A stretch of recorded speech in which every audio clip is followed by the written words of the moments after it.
Moikka moi, Veuvo tässä. Haluan tänään näyttää aika siistin tekoälysovelluksen, nimittäin miten voit tehdä presentaatiota kokonaan tekoälyllä. Totta kai tekoälyllä voi tehdä esityksiä vaikka ChatGPT:llä ja sitten copy-pastata materiaalia vaikka PowerPointiin, mutta nyt puhumme paljon kokonaisvaltaisemmasta ratkaisusta. Mitä jos tekoälylle annat vaan aiheen ja se tekee koko esityksen kuvineen kaikkineen puolestasi? Lähdetään katsomaan. Palvelu, mitä käytämme, on Tome. Löydät sen osoitteesta tome.app. Kun tulet tähän osoitteeseen, voit täältä kirjautua sisään valitsemalla Get Tome for Free tai Sign In. Kun olet kirjautunut sisään, avautuu Tomen käyttöliittymä, jossa pääsee sitten tekemään esityksiä. Komennan täältä nyt Create luodakseni esityksen. Tänne voi sitten syöttää aiheen. Laitan esimerkiksi tänne aiheeksi Biking as an Alternative to Driving ja painan Enteriä. Tämän jälkeen Tome lähtee miettimään ja alkaa tehdä esitystä. Tätä videota ei ole nyt lainkaan nopeutettu, eli se mitä näette on se millä vauhdilla Tome esityksen rakentaa. Tuonne alkaa vilahtelemaan dioja.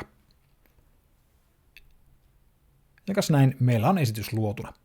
Löydän ne diat täältä sivusta vähän niin kuin PowerPointissakin. Tänne alkuun tulee otsikko, ja tässäkin huomaa, otsikko ei ole se mitä kirjoitin tuonne itse, vaan se on sen perusteella luotu. Pedal Power, Why Biking is the Future of Transportation. Sen jälkeen dia, missä kerrotaan, mitä aiheita esityksessä aiotaan esitellä, ja sitten diat. Ja nämä diat eivät pelkästään sisällä tekstiä, vaan niihin rakennetaan myös grafiikka tekoälyllä. Eli esimerkiksi ensimmäisenä on tämä Biking as an Alternative to Driving and Introduction, jossa löydän esittelyn aiheesta ja hyvä kuvituskuva siihen. No, hyvä tietysti on suhteellista. Seuraavana toinen dia, jossa puhutaan ympäristövaikutuksista. Ja tässä jos katsomme tekstiä, tämä on varsin pätevää. One of the biggest advantages of biking is the positive impact on the environment. Unlike cars, bikes don't emit harmful pollutants into the air, which can contribute to climate change and other environmental problems. In addition, biking doesn't require any fossil fuels, which means it reduces our dependence on oil and other non-renewable resources.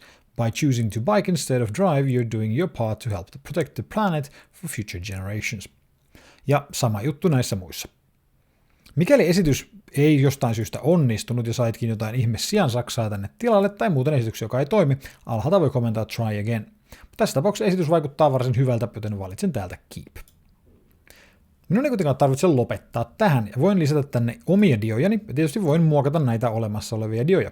Jos napsautan jossain diassa tätä tekstikenttää, huomaan, että pystyn kirjoittamaan tänne. Jos napsautan tätä kuvaelementtiä, pystyn myös muokata sitä. Omia dioja lisätään painamalla tältä sivusta New Page-nappia, jonka jälkeen voit valita minkälaisen dian haluat luoda. Diat muistuttavat hyvin pitkälti PowerPointia, eli voit lisätä tänne otsikkodioja, muutamaa tyyppiä, sitten esimerkiksi tämmöisiä mediadioja, joihin voi laittaa yhden tai useamman kuvan tai tekstidioja. Jos valitset täältä jonkun dian, saat tänne dian, mihin sitten voit sisältöä lisätä. Tässä on esimerkiksi Upload Image-tyyppinen dia, joten painan sen Upload-nappia ja voin omalta tietokoneeltani tuoda tänne sitten haluamani kuvan, millä haluan kuvittaa tätä diaa. Kas näin. Näissä muissakin dioissa totta kai voin tehdä muutoksia, jos esimerkiksi en pidä jostain kuvasta, voin napsauttaa tätä kuvaa, ja napsauttaa sitä hiiren kakkospainikkeella, jos haluan ladata tämän tietysti talteen, jos pidän sitä oikein paljon, mutta voin myös sitten painaa deletea joko näppäimistöltä tai täältä hiiren kakkospainikkeen kautta poistaakseni tämän kyseisen kuvan. Tämän jälkeen tältä oikealta laidalta voin lisätä tähän diaan sisältöä. Painamalla plussaa voin lisätä erilaisia tiiliä.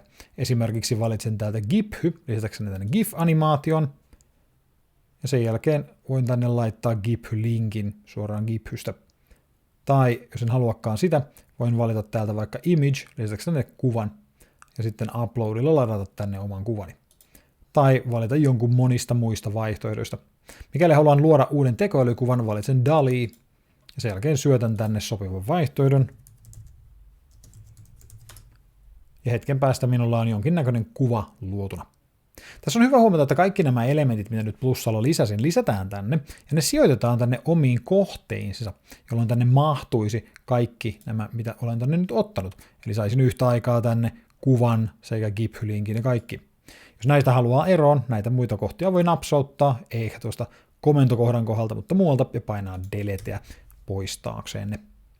Ja tällä tavalla sain nyt esimerkiksi tämän pyörän tänne mahtumaan. Kas näin. Voin siis rakentaa omia diojani, tai voin lisätä dioihin elementtejä tuolla plussanapilla, ja tätä löytyy paljon muutakin, taulukoita, Twitter-sisältöä, verkkosisältöä, Miro-taulu. Ja jos haluan tältä sivusta, voin myös nauhoittaa valmiiksi tänne puheen, sekä sitten valita Set Theme muokatakseni teemaa, jolla voidaan määrittää, miltä tämä esitys näyttää. Täällä esimerkiksi käytössäni on tämän koko Tomen teema, joka on tällä hetkellä tuo Dark, mutta valitsenkin tähän tilalle vaikkapa tuon Cream-teeman, jolloin koko esitykseni muutetaan tälle teemalle. Mikäli haluan, voin alapuolelta myös hienosäätää tätä käsin muokkaamalla esimerkiksi mikä on tämä väri, mitä täällä käytetään. Jos tuo ei olekaan sellainen väri, mihin olen tyytyväinen, voin täältä poimia itse sopivamman.